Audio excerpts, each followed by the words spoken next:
Still amazes me every time, but we are live on YouTube and ready for when chairman calls the meeting to order.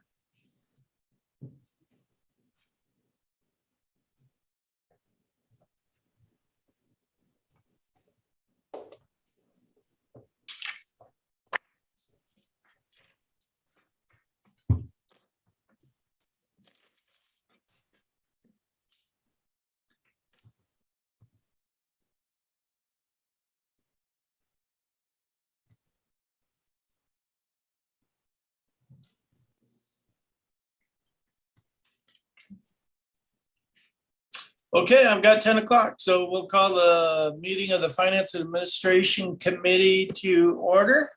I'm Chairperson Hope. I'm attending remotely from my home in the city of Mount Pleasant, Isabella County. I'm member Jerry Jalazinski, participating from my home in Chippewa Township, Isabella County, Michigan. Commissioner Jim Horton attending from my home in Union Township, Isabella County.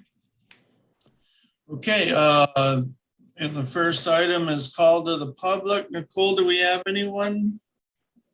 There is no public comment at this time, Mr. Chairman. Okay.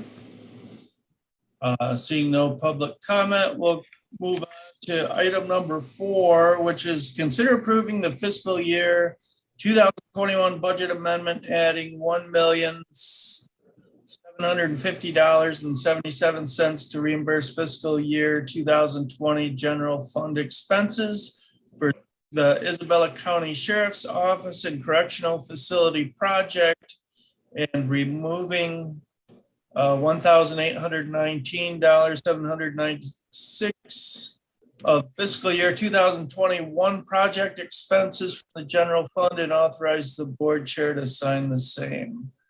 And Margaret, did you want to walk us through this one? Or? Sure. I will. I might defer to Nicole at some of it. Nicole wrote the staff report for us. Did a great job. But I want to let you know that this is the I'm going to use the term refunding. Don't quote me on that. We're only on YouTube, but don't quote me on that. This is a refunding or replacing the funds that we utilize to pay bills up until we receive the bond anticipation note, which we have received. It's in a separate fund. That fund is paying back the general fund for expenses for this fiscal year and last fiscal year. Altogether, it's about 2.2 million. So those have been paid back, or will be paid back once this is hopefully approved and signed. And any bills coming in now will be charged to that particular fund. I do want you to know that there is a complete accounting, and I can send this to you if you would like. I probably should have sent it to you before. A complete accounting of all of the bills that have been paid, which you have all approved as the Board of Commissioners in your usual and customary way. But I do have a listing of all of them. I will scan and send them out to the committee members and to Commissioner Horton.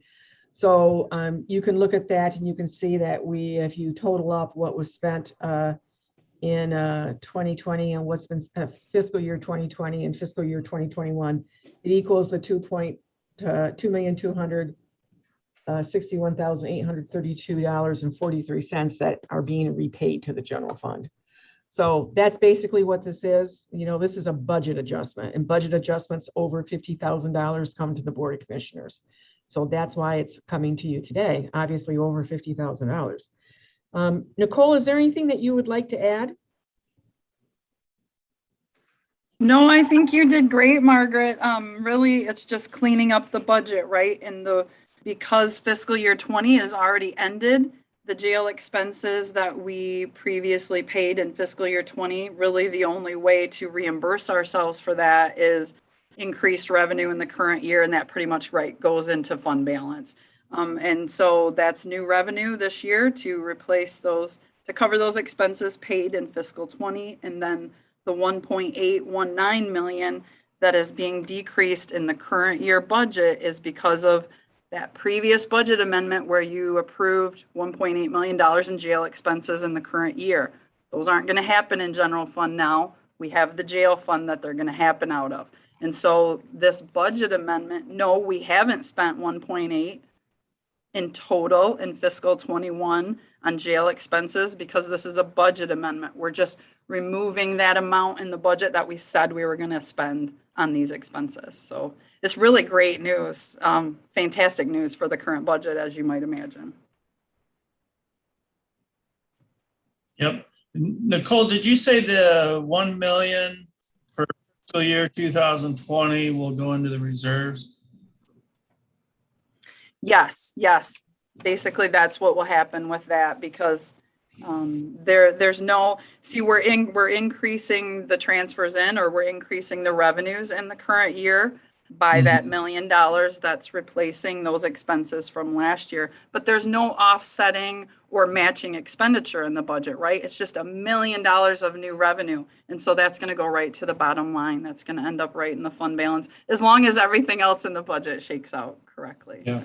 Yep. Okay. Thanks. Any questions?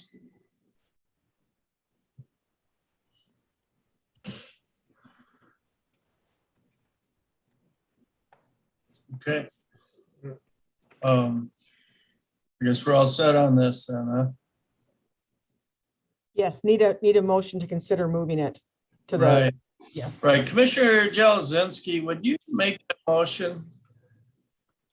I move to approve the budget amendment, adding $1,750,77 to reimburse fiscal year 2020 general expenses, Isabella County Sheriff's Office and Correctional Facility Project, and removing the $1,819,796 of fiscal year 2021 project expenses from the general fund. Support. It's been moved and supported. Any further discussion? Okay, all those in favor say aye. Aye. Aye. Anyone opposed, say nay. Okay, we can move that one forward. And that brings us down to fiscal year 2022 budget update. So, Mr. Chair, I can take this. It's a brief discussion at this point. You know, this is about the same point we always find ourselves in the budget process. We are putting together other options and recommendations that will be coming to the Finance Committee, certainly sorry to turn my back on you. On August 31st, I have two work surfaces going this morning, so I wanted to check that date. When we come to you that date, you know, it will be a much more detailed presentation. Will not be the entire budget detail that goes in front of the whole Board of Commissioners. We took some low-hanging fruit, obviously, only $288,000, and you're going to say, well, what the heck were you doing the last 2 weeks, Margaret? Trust me, it is an ongoing deep dive by the team here. So at this point, you know, we had put a 10% increase in the health insurance in the original line item budget you saw, because that was what I refer to as a placekeeper, worst case scenario. We might get a 10% increase. In talking to some other areas due to COVID and other things, I know that some places were looking at a 6%, some were looking like an 8%. We put a 10% placekeeper in. We've since had our renewal meeting from administrative end with 44 North, and they are telling us that if you took our average of any changes between our health insurance, our hospitalization, our doctor's appointments, those types of things, our prescription and our vision and dental, we're going to have a 0 increase, which is phenomenal. And I will tell you that the vice president of 44 North said that they think that we had a very conservative COVID response plan. And by doing what we did as an organization, we ended up having, although we had cases and we had some people who were pretty darn sick, we had 0 hospitalizations for COVID. It means 0 people in ICUs and on ventilators. So just dumb luck, I'm sure. But you know, that 188,000 is because we're not going to have a 10% increase to our health insurance. So we'll be able to hold that steady, I hope. The part-time wages and administration, we've had a part-time position budgeted in this office for years. We're not going to use $29,000 of that ever. So we're going to put $5,000 in a placekeeper and put the $15,000 back into the, I'm sorry, $20,000 we won't use. Put the $15,000 back into the pot. And then we've had an unfilled position that we've been carrying at animal control for years also. And we have no intention of filling that. So we're going to put that back in the pot. So those were the three low hanging fruit. That gets us $288,169. Obviously not everything we need, not close to what we need, but we'll be working with the making the sausage here moving forward, and we will bring you a detailed recommendation of that at the next scheduled time to do that.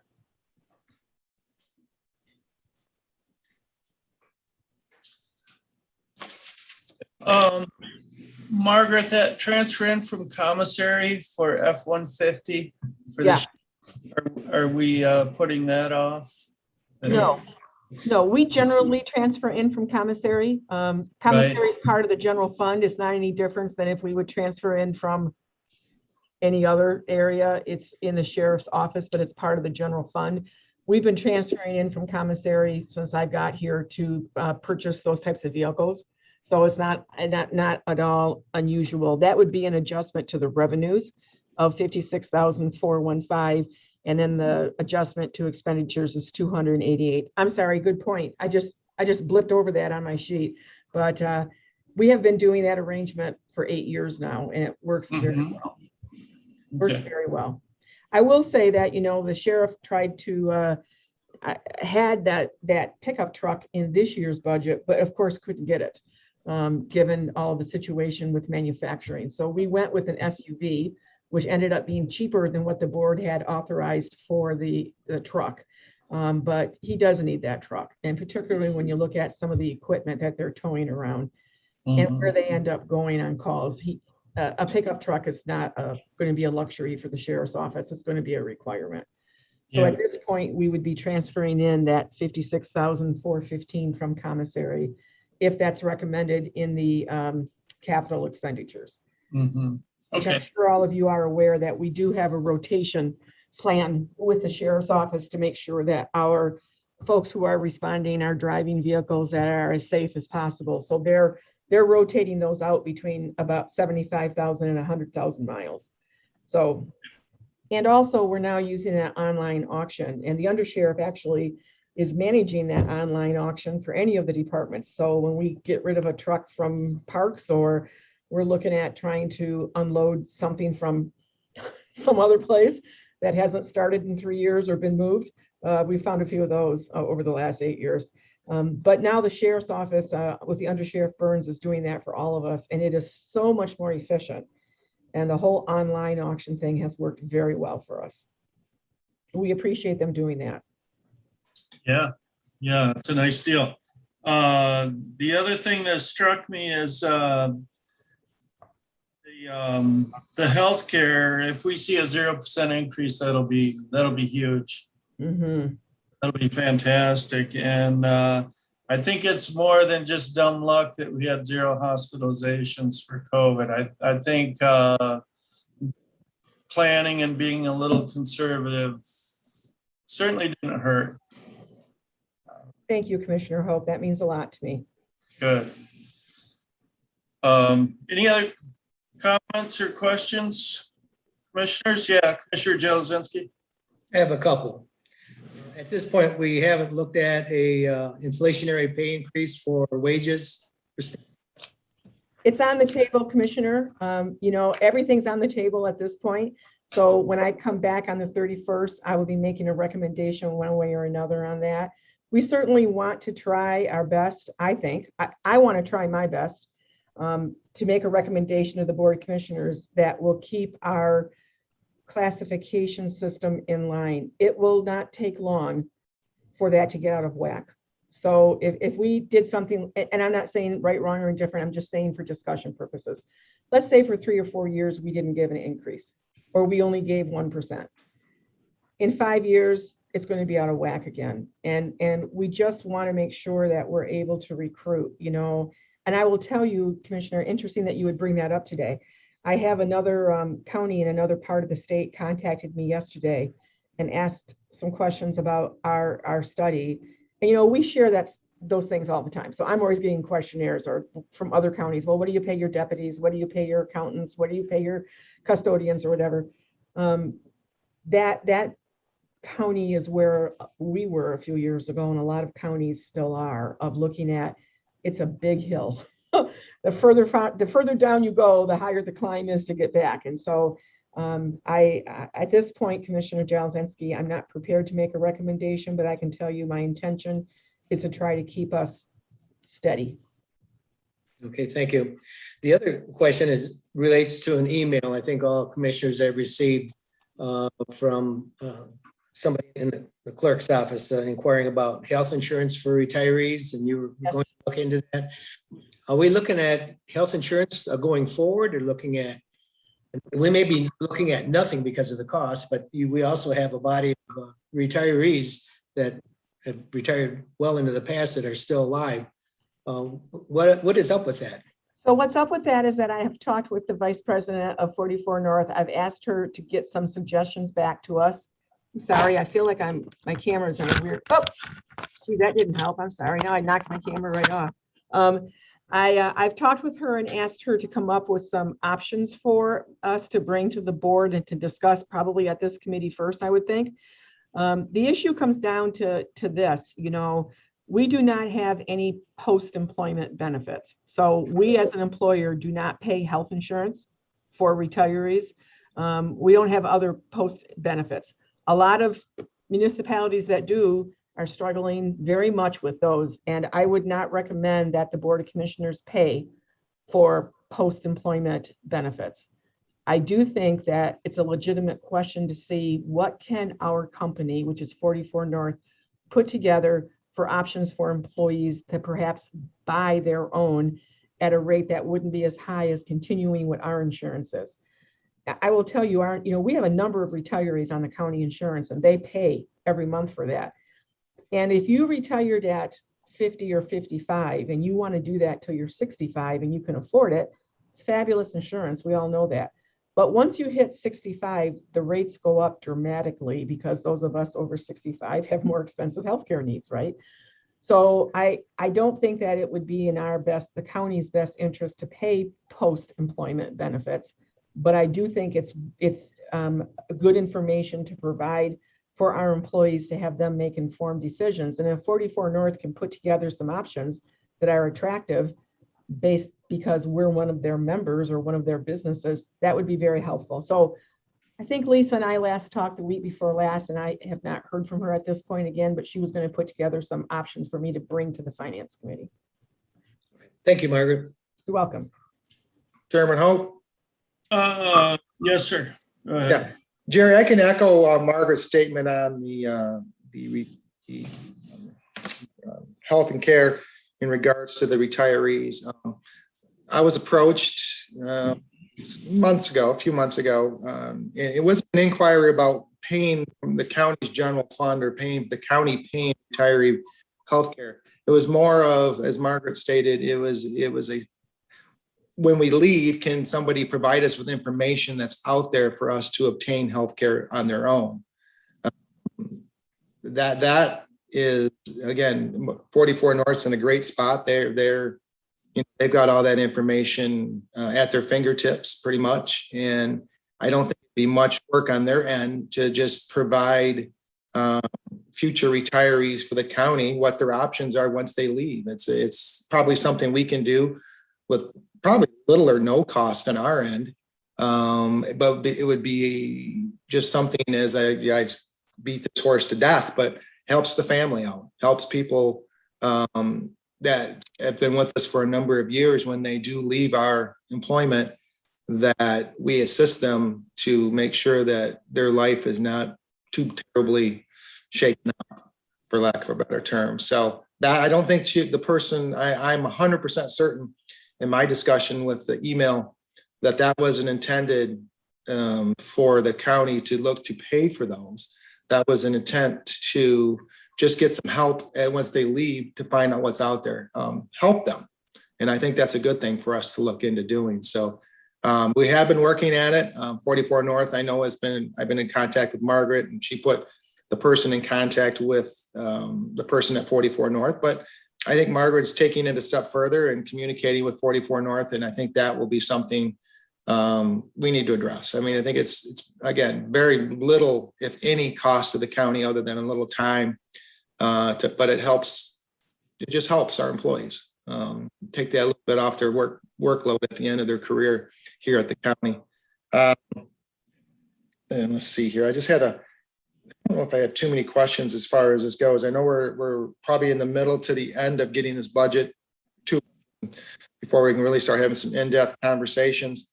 But yeah, I just, the numbers always scare me a little bit when I see 2.3 million. I know in the past, those numbers have come down and or they haven't been as bad.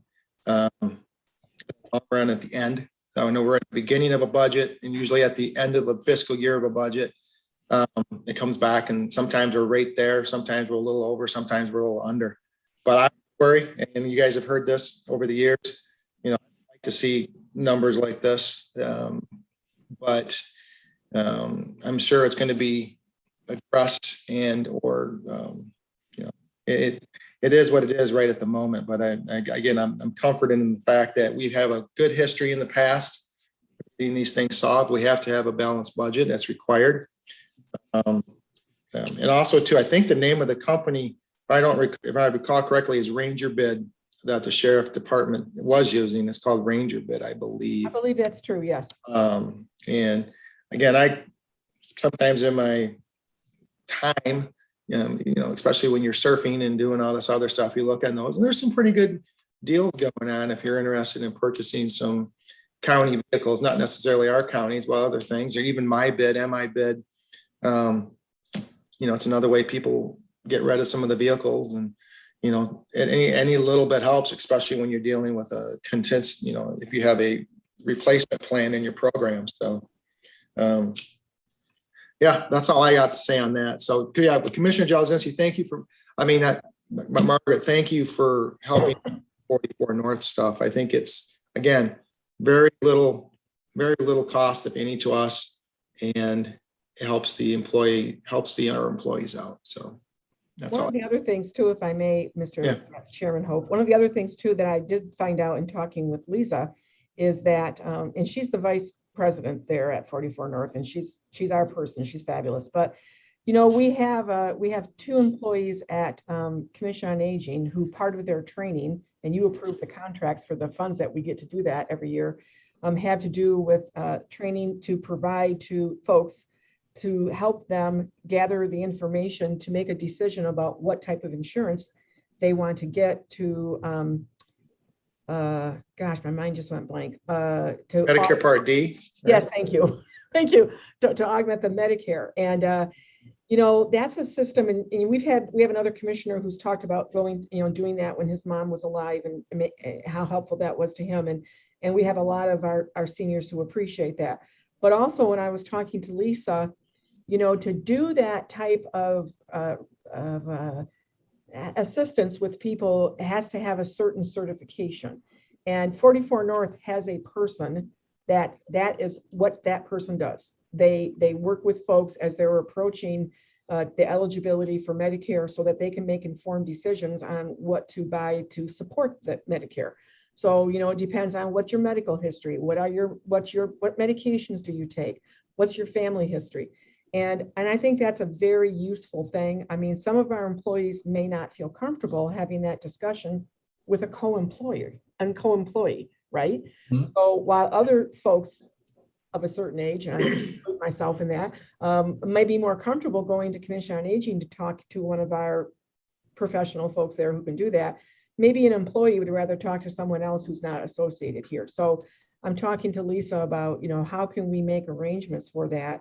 I think it's going to be pretty simple. So they're working on putting together some information for us. Again, I agree with Commissioner Horton, whatever we can to assist our employees as they make that transition. I would like us to do that, but I would caution us not to get into post-employment benefits. It will not be financially good for the county.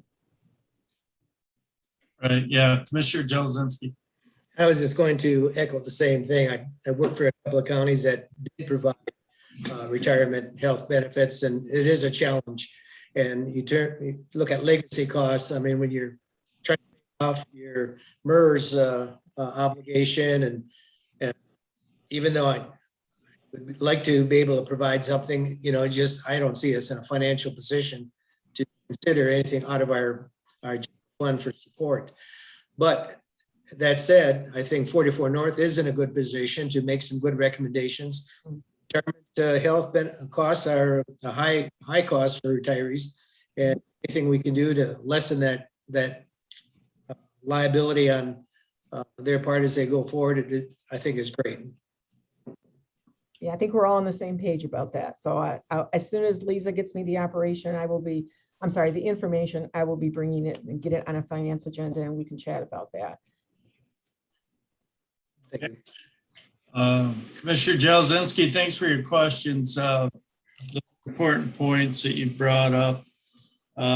As far as the wages, I think you and Administrative Controller McAvoy are correct. We don't want to get back in a hole like we were a few years ago and have to climb back out of that in regards to wages. So that's something we need to keep an eye on.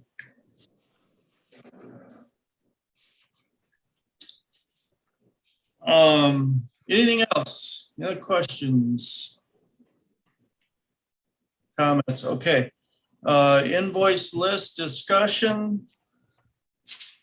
Chairman Hope, did we vote on that? I don't know if that was an action item, was That's it? not an action item. That was just a discussion item. Correct. Never mind. Just an All right. update. Just an update. There we go. Thank you. I could remember something like, ignore me. No problem. I'm starting to feel good about Agnes's macaroni salad. So,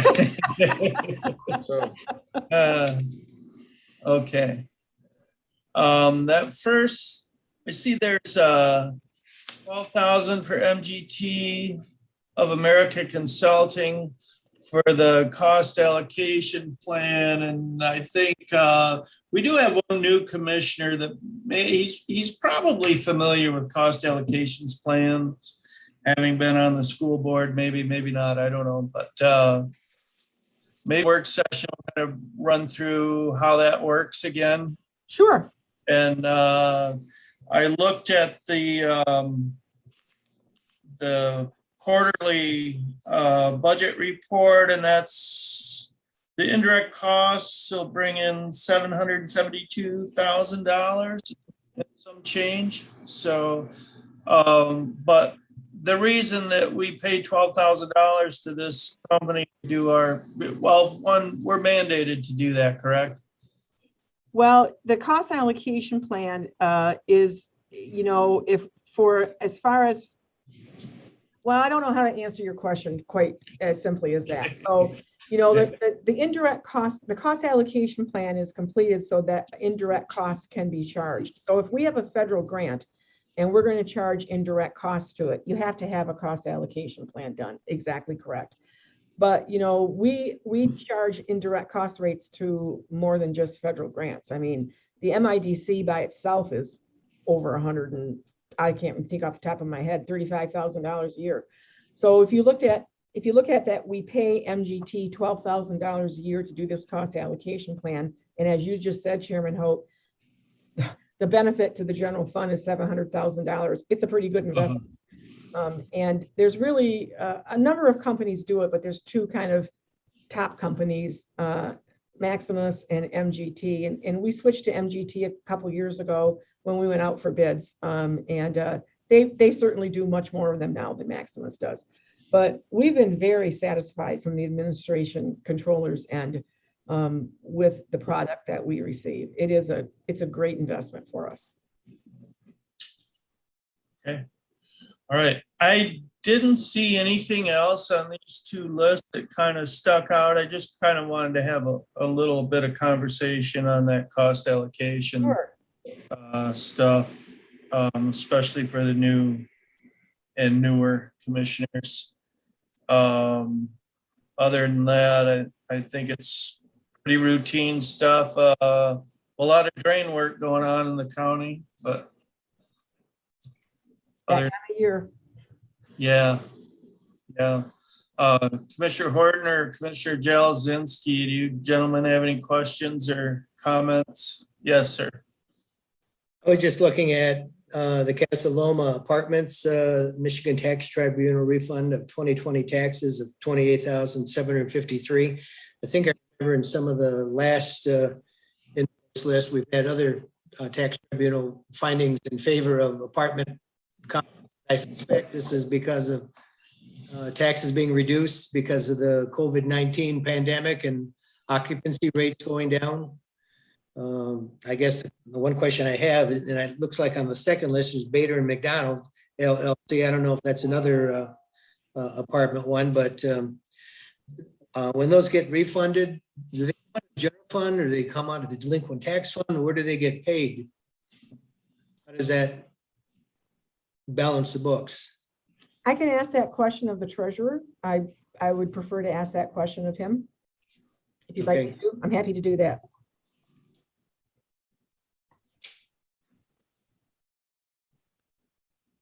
Yeah, the treasurer may have a fund set aside for that. I'm not aware of it because I don't ever see it in the reports, but it may come out of the delinquent tax. Yeah, it's obviously coming out of the treasurer's office. I mean, you know, that's on the report, but I can ask and get more detail and try to get that out to you. Thank you. Absolutely. That'd be curious. I don't know if that's a delinquent tax, because usually that's either an over, again, I don't want to speak. Yeah, good. Margaret, yeah, find that out, because that's kind of interesting to see when you see a Michigan Tax Tribunal adjustment. Usually that's an assessment situation, but I don't want to speak anything more than that. It can be anywhere from a personal residence exemption to it's basically a straight assessment. Your property being assessed one, then you go to the tax tribunal to get it lowered and you pay your taxes and get it back.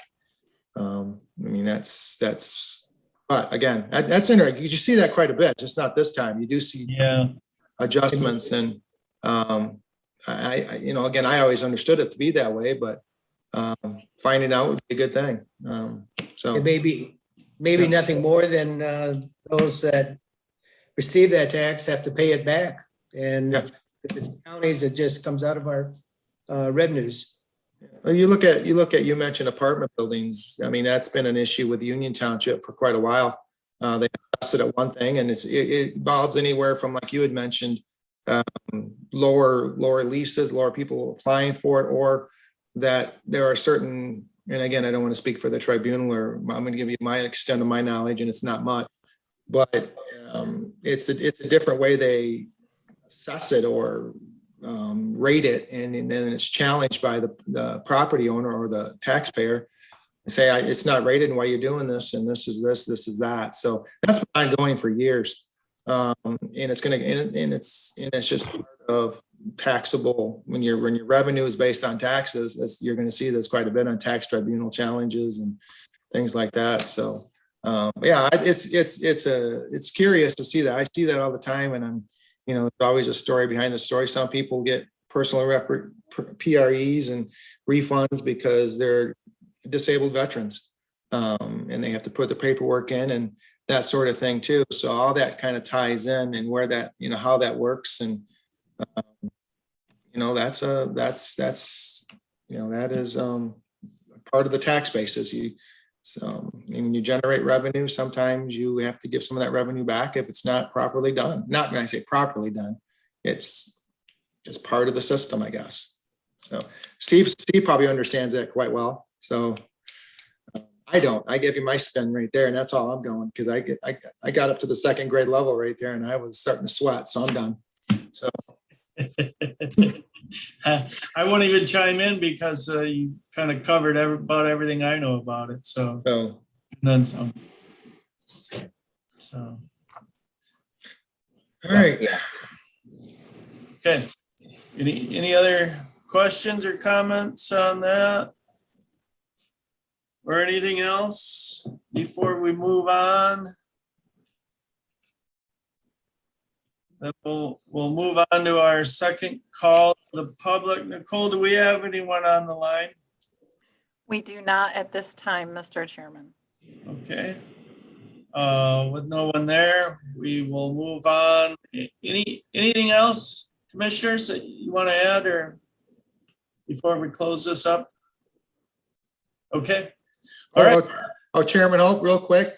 Yeah, go ahead. If I could just echo your comments in regards to when you talked about the healthcare in the COVID era. I think it's, we all kind of want to think that it's done and we're getting ourselves out of it. And you look at the sun today and you see the Delta variant and the reasons behind all that stuff. So again, I think stay the course, stay the path like we're doing and trying to keep, everyone safe and healthy in our community. So, people we're not done yet. We thought we saw the light. I don't think it's a train coming.